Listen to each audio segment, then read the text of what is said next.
Disproportion de l'homme.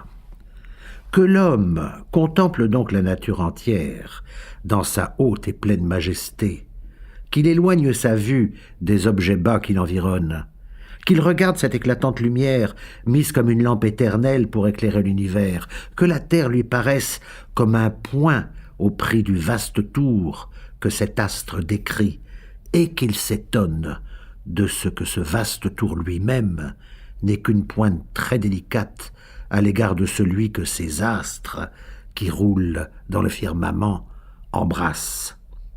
Mais, si notre vue s'arrête là, que l'imagination passe outre, elle se lassera plutôt de concevoir que la nature de fournir. Tout le monde visible n'est qu'un trait imperceptible dans l'ample sein de la nature. Nulle idée n'en approche. Nous avons beau enfler nos conceptions au-delà des espaces imaginables, nous n'enfantons que des atomes au prix de la réalité des choses. C'est une sphère infinie, dont le centre est partout, la circonférence nulle part. Enfin, c'est le plus grand caractère sensible de la toute-puissance de Dieu que notre imagination se perde dans cette pensée.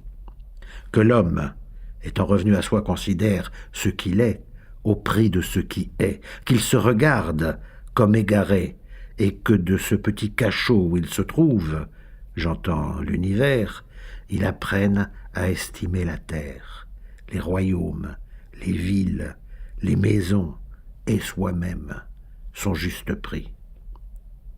Qu'est-ce qu'un homme dans l'infini ? Mais pour lui présenter un autre prodige aussi étonnant, qu'il recherche dans ce qu'il connaît les choses les plus délicates, qu'un ciron lui offre dans la petitesse de son corps des parties incomparablement plus petites, des jambes avec des jointures, des veines dans ses jambes, du sang dans ses veines, des humeurs dans ce sang, des gouttes dans ses humeurs, des vapeurs dans ses gouttes, que divisant encore ces dernières choses, il puise ses forces en ses conceptions et que le dernier objet où il peut arriver soit maintenant celui de notre discours, il pensera peut-être que c'est là l'extrême petitesse de la nature. Je veux lui faire voir là-dedans un abîme nouveau. Je veux lui peindre non seulement l'univers visible, mais l'immensité que l'on peut concevoir de la nature dans l'enceinte de ce raccourci d'atomes, qu'il y voit une infinité d'univers, dont chacun a son firmament, ses planètes, sa terre, en la même proportion que le monde visible, dans cette terre des animaux, et enfin des cirons, dans lesquels il retrouvera ce que les premiers ont donné, et trouvant encore dans les autres la même chose sans fin et sans repos, il se perdra dans ces merveilles aussi étonnantes dans leur petitesse que les autres par leur étendue. Car qui n'admirera que notre corps, qui tantôt n'était pas perceptible dans l'univers imperceptible lui-même, dans le sein du tout, soit à présent un colosse, un monde, ou plutôt un tout, à l'égard du néant, où l'on ne peut arriver. Qui se considérera de la sorte s'effraiera de soi-même, et se considérant soutenu dans la masse que la nature lui a donnée entre ces deux abîmes de l'infini et du néant, il tremblera dans la vue de ces merveilles, et je crois que sa curiosité se changeant en admiration, il sera plus disposé à les contempler en silence qu'à les rechercher avec présomption. Car enfin, qu'est-ce que l'homme dans la nature ? Un néant à l'égard de l'infini, un tout à l'égard du néant, un milieu entre rien et tout, infiniment éloigné de comprendre les extrêmes. La fin des choses et leurs principes sont pour lui invinciblement cachés dans un secret impénétrable. Également incapable de voir le néant d'où il est tiré et l'infini où il est englouti. Que fera-t-il donc sinon d'apercevoir quelque apparence du milieu des choses dans un désespoir éternel de connaître ni leurs principes ni leurs fins ? Toutes choses sont sorties du néant et portées jusqu'à l'infini. Qui suivra ces étonnantes démarches ? L'auteur de ces merveilles les comprend. tout autre ne peut le faire. Manque d'avoir contemplé ces infinis, les hommes se sont portés témérairement à la recherche de la nature, comme s'ils avaient quelque proportion avec elle. C'est une chose étrange qu'ils ont voulu comprendre, les principes des choses, et de là arriver jusqu'à connaître tout, par une présomption aussi infinie que leur objet. Car il est sans doute qu'on ne peut former ce dessein sans une présomption ou sans une capacité infinie comme la nature.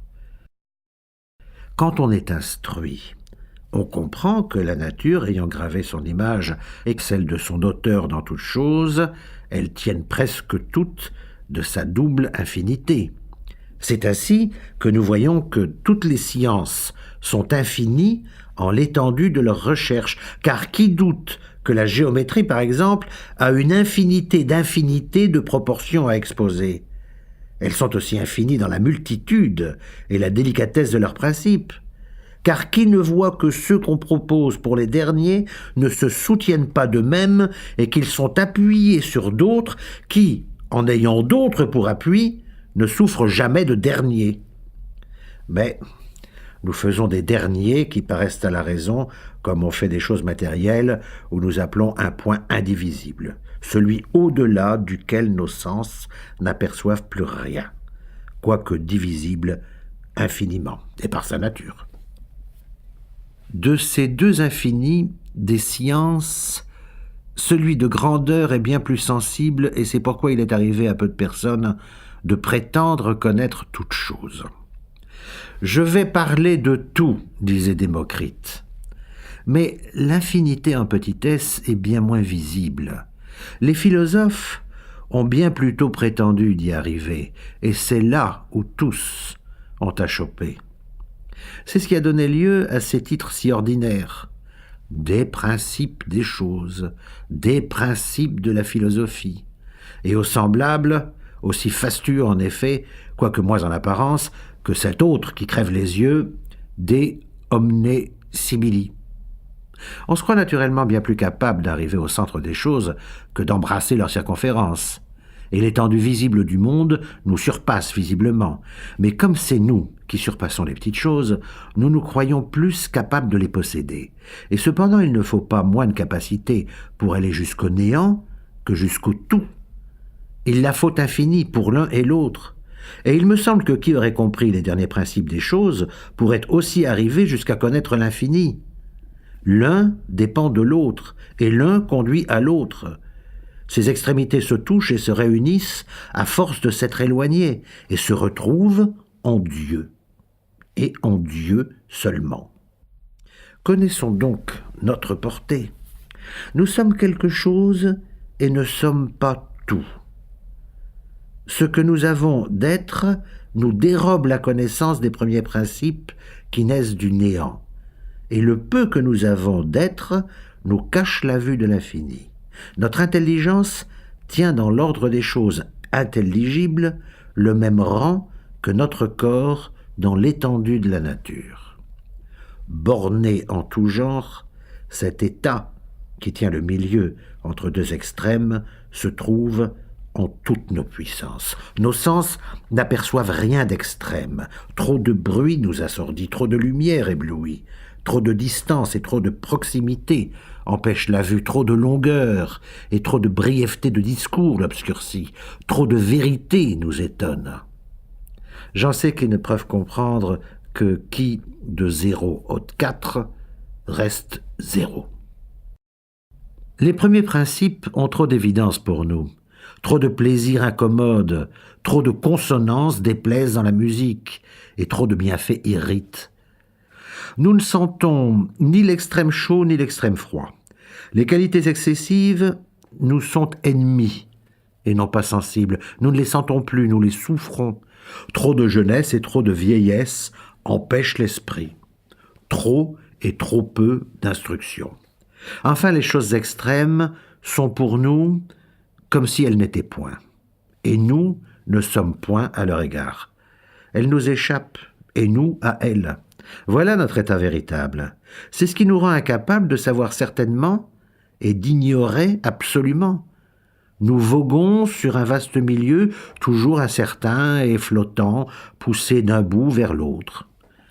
Quelque terme où nous pensions nous attacher et nous affermir, il branle et nous quitte, et si nous le suivons, il échappe à nos prises, nous glisse, et fuit d'une fuite éternelle. Rien ne s'arrête pour nous, c'est l'état qui nous est naturel, et toutefois le plus contraire à notre inclination.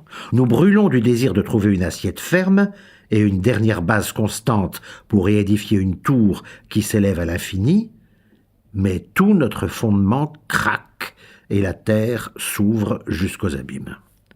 Ne cherchons donc point d'assurance et de fermeté. Notre raison est toujours déçue par l'inconstance des apparences. Rien ne peut fixer le fini entre les deux infinis qui l'enferment et le fuient. Cela étant bien compris, je crois qu'on se tiendra en repos, chacun dans l'état où la nature l'a placé. Ce milieu qui nous est échu en partage étant toujours distant des extrêmes, qu'importe qu'un autre ait un peu plus d'intelligence des choses s'il en a, et s'il les prend un peu de plus haut, n'est-il pas toujours infiniment éloigné du bout, et la durée de notre vie n'est-elle pas également infime de l'éternité, pour durer 10 ans davantage? Dans la vue de ces infinis, tous les finis sont égaux. Et je ne vois pas pourquoi asseoir son imagination plutôt sur un que sur l'autre. La seule comparaison que nous faisons de nous, au fini, nous fait peine.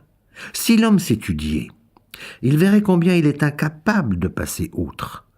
Comment se pourrait-il qu'une partie connût le tout? Mais il aspirera peut-être à connaître au moins les parties avec lesquelles il a de la proportion. Mais les parties du monde ont toutes un tel rapport et un tel enchaînement l'une avec l'autre que je crois impossible de connaître l'une sans l'autre et sans le tout. L'homme, par exemple, a rapport à tout ce qu'il connaît. Il a besoin de lieux pour le contenir, de temps pour durer, de mouvement pour vivre, d'éléments pour le composer, de chaleur et d'aliments pour se nourrir, et d'air pour respirer. Il voit la lumière, il sent les corps, enfin tout tombe sous son alliance.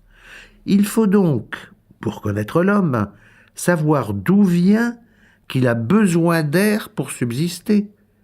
Et pour connaître l'air, savoir par où il a ce rapport à la vie de l'homme, etc., etc. La flamme ne subsiste point sans l'air. Donc, pour connaître l'un, il faut connaître l'autre.